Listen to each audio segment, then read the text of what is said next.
2006च्या मुंबई साखळी बॉम्बस्फोट प्रकरणी 5 दोषींना फाशी तर 7 जणांना जन्मठेप।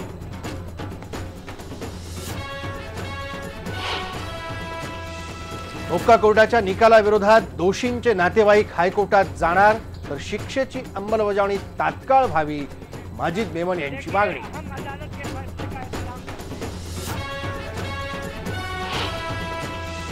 पाकव्याप्त काश्मीरमध्ये काश्मीरी बांधवांची पाकिस्तान विरोधी निदर्शनं, पाकिस्तानपासून स्वातंत्र्य मिळण्याची केली मागणी।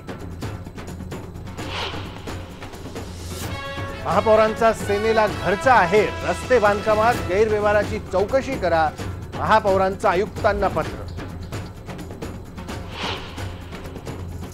शिवसेनेचा यंदाचा सुवर्ण महोत्सवी दसरा मेळावा शिवाजी पार्कवरच होण्याची शक्यता, शिवसेनेकडून जोरदार शक्ती प्रदर्शन होणार।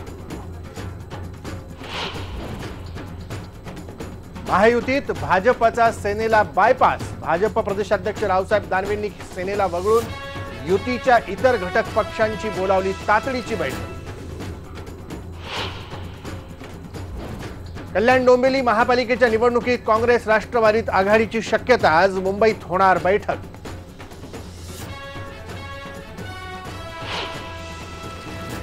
मराठवाड्यात भीषण दुष्काळी परिस्थिती, हाताला काम नसल्यानं शेतमजुरांवर भीक मागण्याची वेळ।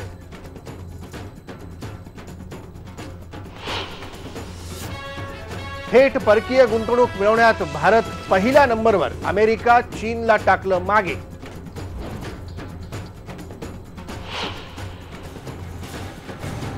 INS कोची युद्धनौका नौदलात रुजू, भारतीय नौदलांच्या सामर्थ्यात वाढ।